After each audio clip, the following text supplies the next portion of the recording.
Christians, good evening. On this Sunday evening, I hope and trust that you all had a good weekend, and I hope you had a good day today. Tonight, going to continue in our series on the book of Job. We are currently in Job chapter 13. Job chapter 13. And tonight, we're going to begin in verse 19. But before I start there, by way of reminder, I want to remind you where we ended last night, which was in verse 18, where Job says that he has ordered his cause. In verse 18, Job said, "Behold now, I have ordered my cause, and I know that I shall be justified." I have ordered my cause, Job says, and I know that I shall be justified. This is a bold statement, particularly coming from one who is undergoing such extremity of affliction.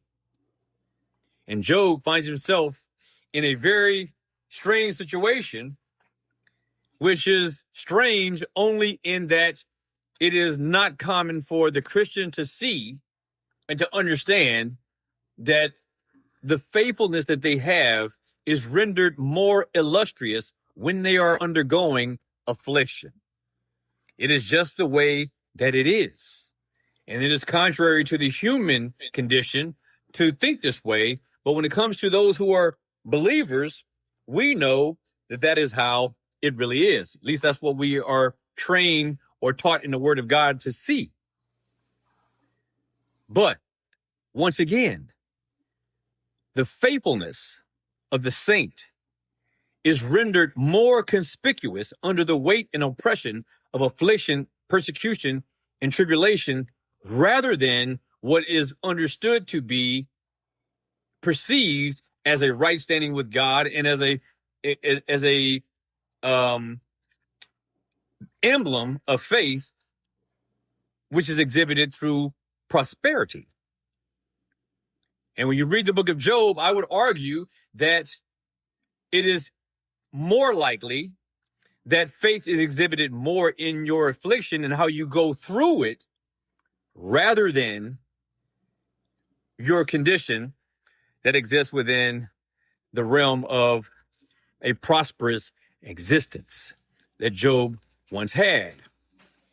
But last night we talked about how Job says, after hearing from his friends who could do nothing except accuse him, and falsely so, for being in a state or a condition of ill repute or disrepute, whichever the right word is these days.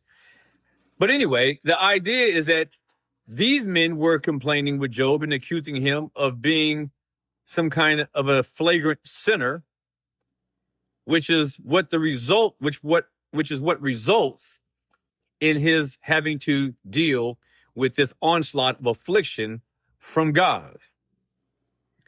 And as we have said over and over again, they were wrong. They misappropriated their accusations. And not only did they misappropriate their accusation, they never actually brought an actual accusation or charge that they could verify and prove. So Job goes on in verse 18. He says, "Listen to me. Listen to what I'm about to say. Be quiet for a little bit and let me explain the situation." And he says, "Behold now," in verse 18, "I have ordered my cause, and I know that I'll be justified." And we pointed out that Job is using language that is akin to legal proceedings. An indictment has been made against Job. Job knows that he is innocent, and now he has organized his case, and now he has ordered his cause to be presented before God. And before he enters into those proceedings, Job is able to say by faith that I know I shall be justified. He says, I know it. I'm not contemplating it. I'm not considering it. I don't think it.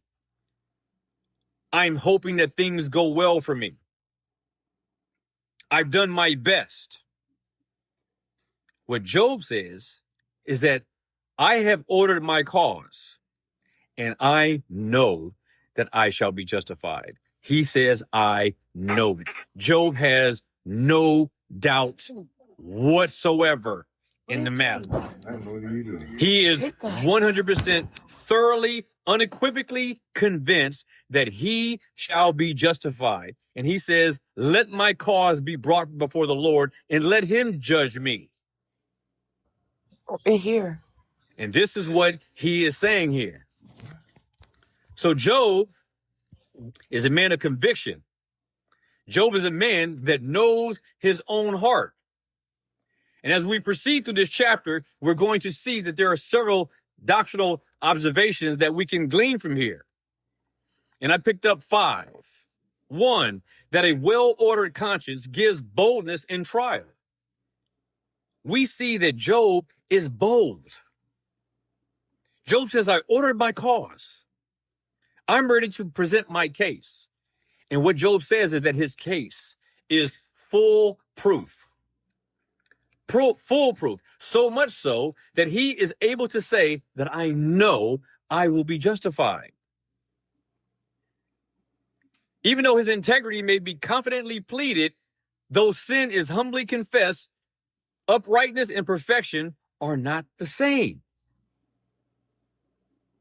And so Job is putting on display here in this chapter and in these verses that integrity can be confidently pleaded. Boldly and confidently pleaded. Job is a man who knows what assurance is all about. And he knows that being assured is glorifying to God because it is God is the one who grants assurance. The same who gave grace, the same who gave faith, the same who extended mercy and compassion, the same who has his love for his sheep. He it is that gives his servants absolute, unequivocal assurance. Why? Not having anything to do with the servant, but everything to do with the one that he is in service to. This is what is being discussed. Number 3, God allows his servants to speak freely, especially when their conscience is clear. He allows his servants to speak freely when they have a clear conscience. Faith is not always silent.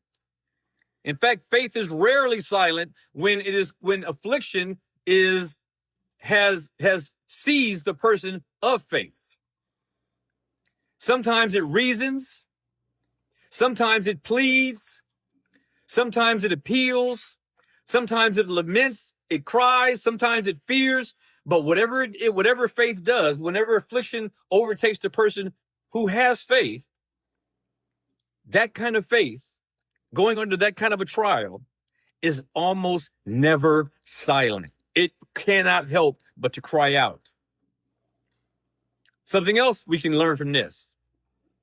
False accusations are more grievous than the afflictions themselves, in spite of all that Job has been going through. The greater part of this book of Job is about getting a tongue lashing from those who were supposed to be his friends and comforters. And we see that all they did was aggravate his afflictions. The words that were leveled against him, the charges and the accusations leveled against him by his friends, on top of what his wife already told him, curse God and die. Job is finding out that these false accusations and the lashing of tongues against him are more grievous than his afflictions that have overtaken him materially and physically. And then lastly, I want to point out that silence is not always submission. Silence is not always submission. Just because a person of faith, when they're going through a trial, when they're going through affliction, when they're going through tribulation, if they are silent, it doesn't mean that they are in submission. It doesn't mean that they are saying, you're right about me. If you say that I'm a sinner, don't take my silence to be that I agree with you. That is what he's saying. Sometimes it can lead to self-destruction. But what Job is saying, he says, don't mistake my silence. If I'm silent, don't mistake it for submission to your accusations. And this is some of the things, a few of the things that I was able to put down for our consideration as we continue to proceed through these verses. Brother Jeffrey, go ahead. Yeah, Brother Jeffrey. Yeah, I'm right here, Jonathan. I just want to say that after all that Job has spoken to his friends so far in his defense, okay, after all of that, after all he has done, he has laid out his case perfectly. And yet his friends still don't believe a word he says. And again, Jonathan, I have to go back to question just the very basis and nature of the friendship and the relationship they have with Job. Were these guys really good friends to begin with? Because they're sure, like you just pointed out, they're not treating him like a good friend right now. And so it's going to be interesting to see what else Job has to say in the next few verses you're going to go over tonight to increase his defense and show them that he is not guilty of any sin. Absolutely. And I'll say something else I want to add to that, Brother Jeffrey, and that is that this tells us also the kind of a friend Job is, because he's not going after them hard and heavy as you think that he would. Mm-hmm. But he is also being admonishing, and he's also extending exhortations to his friends. And he is the one who is undergoing this suffering, this immense suffering. But yet he doesn't get overly defensive. He doesn't go after the attack. He doesn't say that he's superior to them. He doesn't do it. He says, I'm not inferior to you, but he doesn't say I'm superior to you. Right. Job doesn't go after them. So it gives you some insight into his character, because if you think about it, if he's this way with them, with their dogpiling on top of him based on everything he's gone through, especially when you go back to, I think it was Bildad, who addresses his kids. And it's like, wait a minute, you're really digging it in deep. But Job, he doesn't go back. He doesn't go on the attack. He doesn't go on a real attack. What he starts doing is appealing to God and says, you guys got it wrong. And if you had it right, you would be able to tell me what I did wrong, but you haven't done that. You haven't done that. And he says, and what Job is saying is this, just like you don't know what I've done, I don't know what I've done if I have done anything. So why is my assessment any different than yours? Why, if you don't know what I've done wrong and I don't know what I've done wrong, why can't that be the starting place of our assessment where you can help me appeal to God to find out what it is? Help me to become restored if it is a result of my sin. But Job didn't know what was going on with him, and neither did they. Brother Pat, go ahead.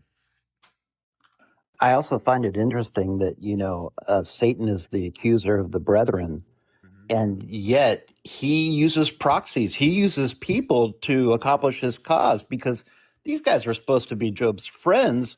Who are the people who are accusing him? Right. His very friends. And so, we talk about a lot about God using means, and God using people for good. Well, we better be careful that because Satan is perfectly willing to use people for evil. You're right, brother. Somebody, JJ, I can't tell if it's a woman or a man. Forgive me, JJ, but JJ says friends can wound more than enemies. They definitely do. And the reason why is because they're friends. That's why it cuts so deep. And you know, we live in a society, we live in a time today. Believe nothing you hear. Everything is fake news now, right? Fake news, fake news, fake. Everything is fake. Fake, fake, fake. Nothing is true. And you got to, and then the person that's always telling you that is the same person telling you you should believe them. But they tell you, forget the conspiracy. Anything that doesn't seem right to you or to them is a conspiracy. But in reality, in this case of Job, there is one. There actually is one. It's legitimately one. Notice there's all kind of accusations going around, but the real accusation that was leveled against Job was made to God by Satan. And there's no way that Job's friends or himself could know that. And Job is appealing to God and asking him to break his silence, but God, at this point, has not decided to disclose himself. So there is something else going on beyond what it can be understood by human reason or by human understanding. There is a conspiracy going on here. And Job doesn't know about it, and his friends don't know about it, but there is one. The conspiracy is that Satan has leveled every piece of his arsenal so far at Job, and Job has no idea about it. And everything that Satan does is always with him in the background. Satan never reveals himself. Look at all the times that he reveals himself in the scriptures. He never reveals his true self. He took the form of Judas. He took the form of a serpent. You know, when you see Satan intervene, it's always secretly. It's always secretly. He took the form of humans. But he never shows you who he really is. The only one who was capable of knowing that was the Lord Jesus Christ himself. And so you're right, brother. You're right 100%. Sister Lisa, go ahead. Good evening, everyone. Good evening. I just wanted to share a quote I heard today that seems so fitting here, especially now that you're talking about how Job is interacting with his friends at this point. Right. The quote goes like this: the test, I'm probably going to butcher it like I always do, but the test of a Christian's true character is how they handle those who have mishandled them. Mm-hmm. Mm-hmm. Wait, say that again. Say that again, Lisa. Say that again. The true character of a Christian is how he handles those who have mishandled him. Ah, yes. Very See good. what I'm saying? Yes, I do. Yeah, so, and we see this in Job. He is being gracious. He is stating his case, but he never goes on the attack. Mm-hmm. And, you know, you made a comment yourself. We see the difference in the way Job is behaving versus, you know, Bildad and Zophar, and Eliphaz. So I thought that was a good one. And I'm going to try to remember that, because that's going to be, that's the true test right there. You know, you should type that and put it up on the screen, because I think it's good for, and you know, you should put that up there and let people get an opportunity to get a screenshot of that, because I think that's an excellent saying. And if you wouldn't mind, send it to me. Send it to me. I like that a lot. You got it. I'm going to add it into my Bible notes on Job. So now we get to verse 19. And this is another good verse. This is just another amazing verse, which I coupled with last night. But speaking about Job having ordered his cause, it was, to me, I felt something that was really important for us to sort of linger on and to sort of bask in a little bit. And this is another one of those kind of verses. I'm not saying I'll get stuck here, but there's so much here that is doctrinally sound, and it has so many practical implications in our Christian walk. And that's one of the beauties of this book. You know, it's a large book, but you have the poetic, you have the theological, you have the practical, you have the soteriological, you have all these things. You have the eschatological. You have every one of these, all these things exist in this book. And Job is educating us on this. The book itself is an education, a complete, thorough education. You could have the entire book of Job, and that's all you could have, and you could preach the gospel and teach from this book everything that we've learned in the entire Bible. You can learn from this book. And it's an amazing, but you have to dig for it. You have to look for it and search for it and seek it and seek the truth within it with all your heart and mind and soul. You have to look, it's there. And you see this in many books of the Bible. Psalms, you see it in Psalm. You see it in Genesis. But you see it throughout. You see it throughout. So Job, as we get to verse 19, it says this. Job says, after saying that he's ordered his cause, he now says, who is he that will plead with me? Who is he that will plead with me? For now, if I hold my tongue, I shall give up the ghost. Job asks a very important question. Sister Kim, we're in Job chapter 13, verse 19. Job 13, verse 19. Who is he that will plead with me? If I hold my tongue, I shall give up the ghost. If I stay silent, I'll die. I can't stay silent. Job is challenging. He's issuing a challenge to his accusers. He's, in effect, throwing down the gauntlet. He's throwing down the gauntlet. He throws down a solemn challenge. He's not being arrogant. He's not being arrogant. Most people, if they were to hear Job speaking today, saying these things, they would call him arrogant and prideful. This is what they would say. But he's not. There's a difference between arrogance and moral and spiritual courage. This is what Job is having. He's exhibiting moral courage, not doubt, not fear, not worried about his condition with God. He knows his heart and he knows his God, and that has done nothing except produce moral courage. That's what he's showing.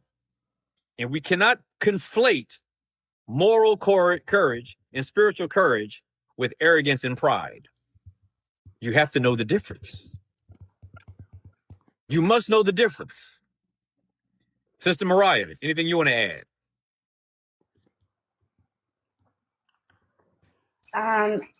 A little busy at the moment. Okay, I'll come back to you. Sister Meg, you want to add anything? I just want to add one small thing. I just think that we're starting to see the boldness of Job as we go through this chapter, and this verse to me is his boldness is fire. He says, "If I hold my tongue, I shall give up the ghost." He's basically saying that if he remains silent, it would be like the same equivalency to him surrendering his life. Yeah. That the intent, that his conviction is so intense that he just wants to be vindicated by God. He's pleaded his case. And sorry, my dog is going nuts. But yeah, it's coming through really loud. I know it's him. I'm sorry, I'm gonna walk away. That's right.